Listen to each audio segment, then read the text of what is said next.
The world does not care about your feelings. It cares about what you allow. Right now, you are being tested. Every interaction you have is measuring your boundaries, your tolerance for disrespect, your willingness to absorb damage to avoid conflict, your need to be liked, and the world is taking notes. When you hesitate, it moves forward. When you explain yourself, it dismisses you.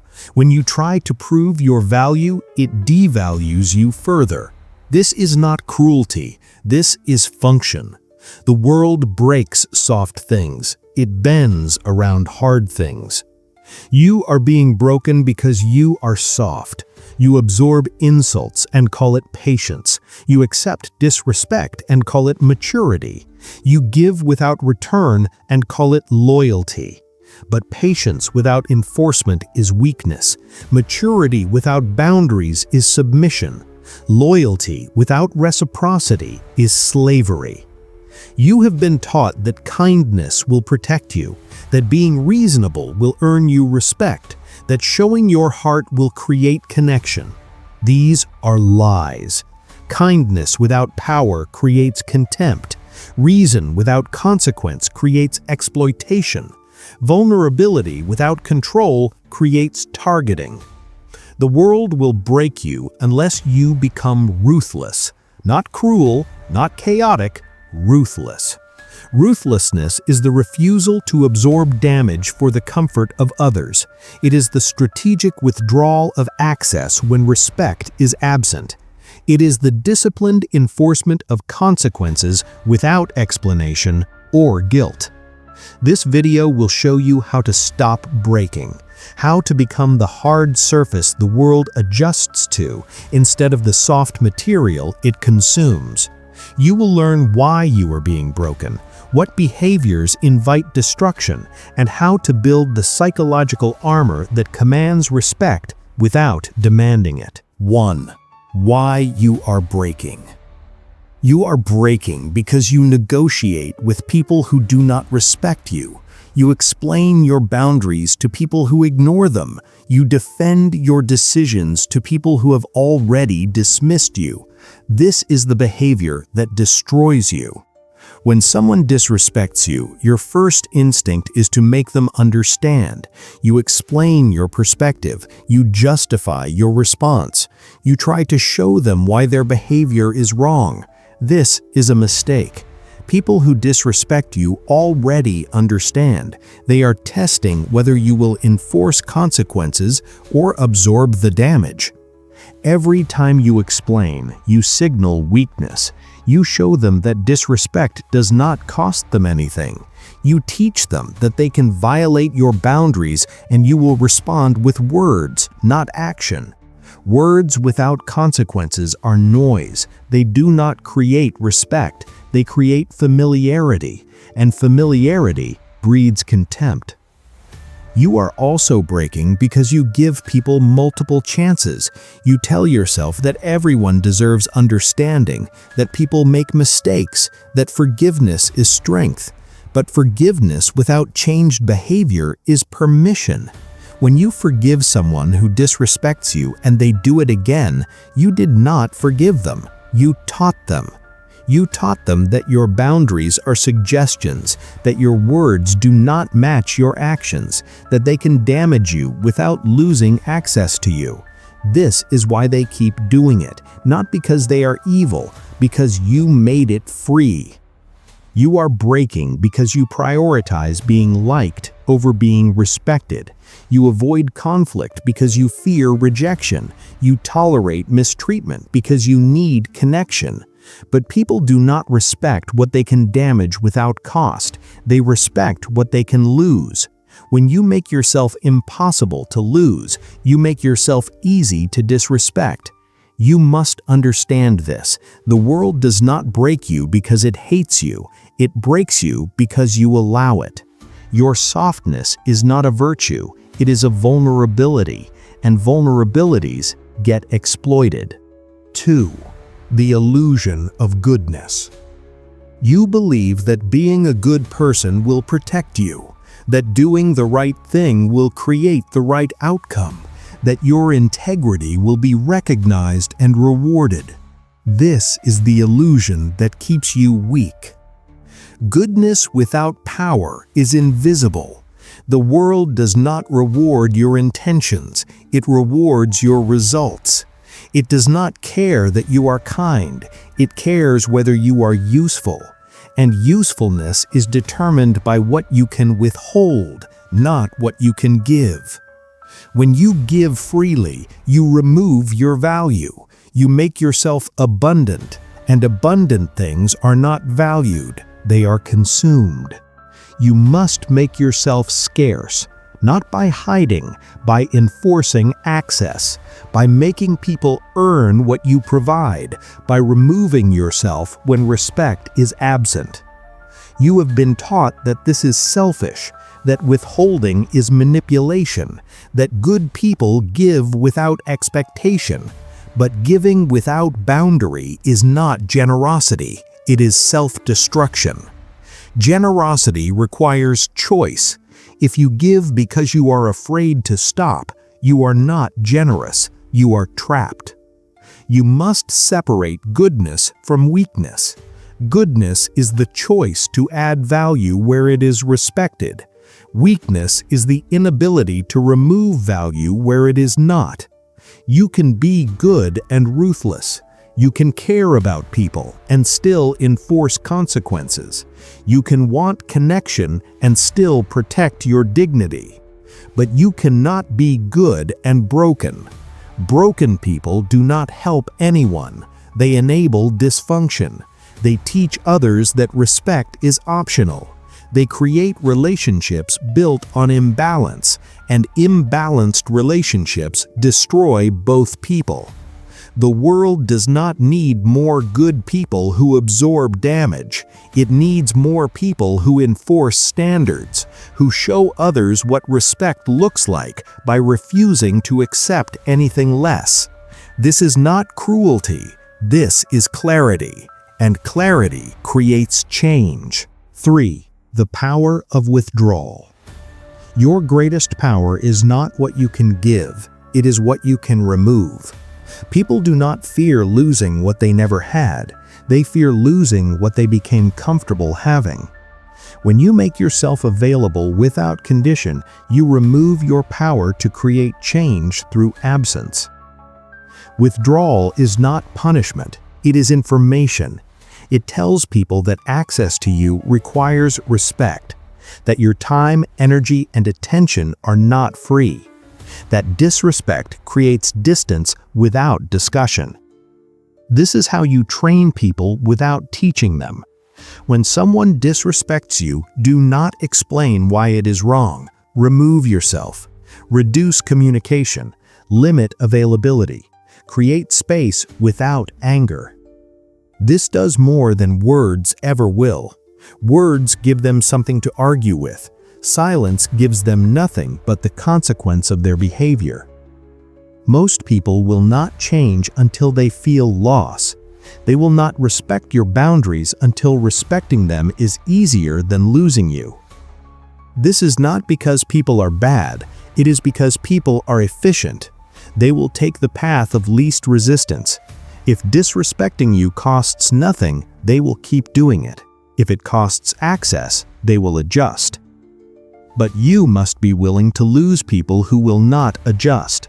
This is where most men fail. They withdraw for a moment, then return when the discomfort becomes too much. This teaches people that your boundaries are temporary, that if they wait long enough, you will reset and they can continue as before. Withdrawal must be permanent until respect is demonstrated through action, not words. People will apologize, they will explain, they will promise change. Ignore all of it. Watch their behavior. If the behavior does not change, the apology was manipulation. If the behavior changes, the lesson was learned. You do not owe anyone access to you. You do not owe anyone your time, your energy, or your presence. These are gifts, and gifts can be taken back when they are disrespected. This is not cruelty, this is self-respect. 4. The discipline of silence. You talk too much. You explain too much. You defend too much. This is why people do not take you seriously. Every word you give someone is a word they can use against you. Every explanation is a negotiation. Every defense is an admission of uncertainty. Silence is control. When you refuse to explain yourself, you force people to respect your decisions without understanding them. This creates authority. People respect what they cannot negotiate with. They dismiss what they can argue against. When someone questions your boundary, do not justify it, restate it, or remove yourself. When someone demands an explanation for your decision, give none. Your decisions are not up for debate. Your boundaries are not requests, they are statements, and statements do not require agreement. Most people explain because they fear being misunderstood. They believe that if people just knew their reasoning, they would respect them. This is false. People who do not respect you will not respect you more because they understand you better. They will use your reasoning against you. They will find the weakness in your logic and exploit it. Silence protects you from this. It removes the target. When you give no explanation, there is nothing to attack. When you give no justification, there is nothing to debate. Your boundary exists because you set it. That is the only reason it needs.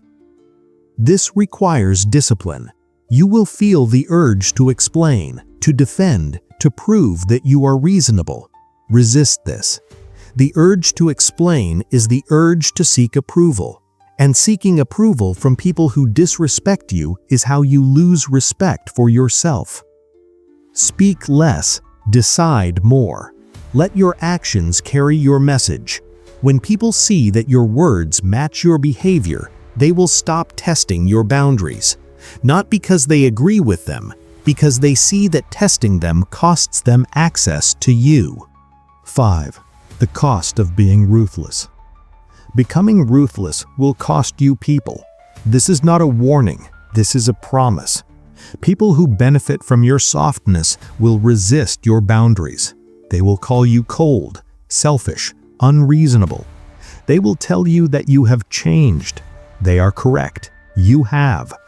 You have stopped absorbing damage to keep them comfortable. You have stopped negotiating with people who do not respect you. You have stopped giving without return. This makes you difficult to exploit, and people who want to exploit you will frame your self-respect as a character flaw. Let them leave. People who cannot respect your boundaries do not belong in your life. Their presence costs you more than their absence ever will. You are not losing relationships, you are removing liabilities. Some people will adjust. They will see that you are serious. They will change their behavior to maintain access to you. These are the people worth keeping. Not because they respected you from the beginning, because they valued you enough to learn. But most will not adjust. They will double down. They will test your boundaries harder. They will try to guilt you into returning to your old patterns. This is the extinction burst, the final attempt to restore the dynamic that benefited them. If you hold your boundary through this, they will leave. If you break, they will learn that pressure works. You must be willing to stand alone. This is the price of self-respect. Loneliness without dignity is suffering. Loneliness with dignity is peace. You will not be alone forever, but you must be willing to be alone temporarily to attract people who respect you permanently. The world does not reward softness, it rewards strength. Strength is not aggression, it is not cruelty. It is the calm enforcement of standards without guilt or explanation. When you become strong, you become selective, and selective men build better lives than available men ever will.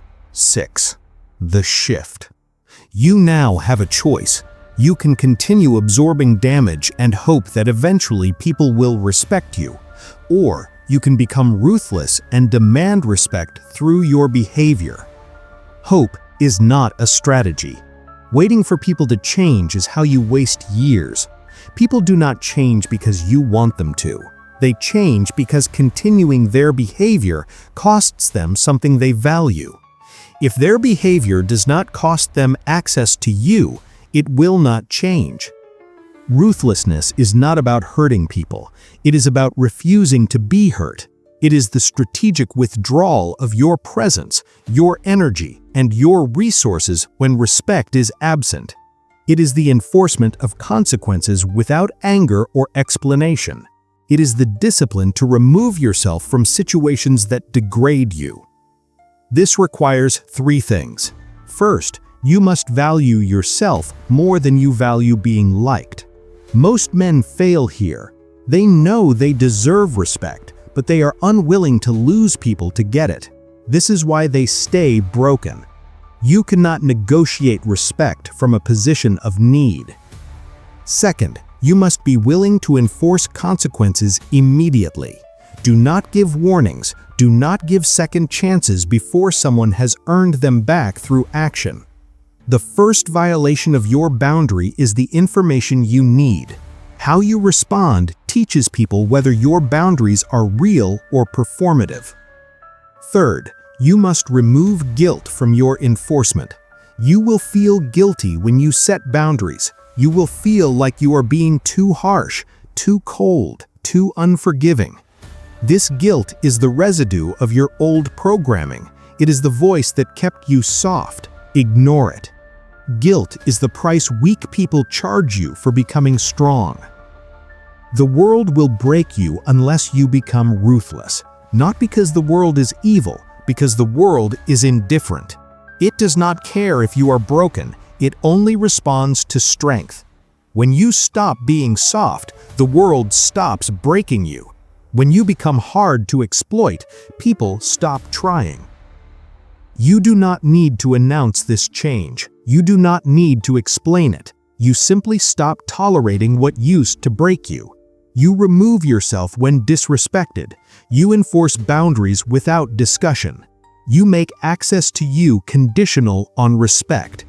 This is how you stop breaking, not by hoping people will treat you better, by making it costly when they do not. The world bends around hard things. Become hard, not cruel, not closed, hard, unmovable, unapologetic, ruthless.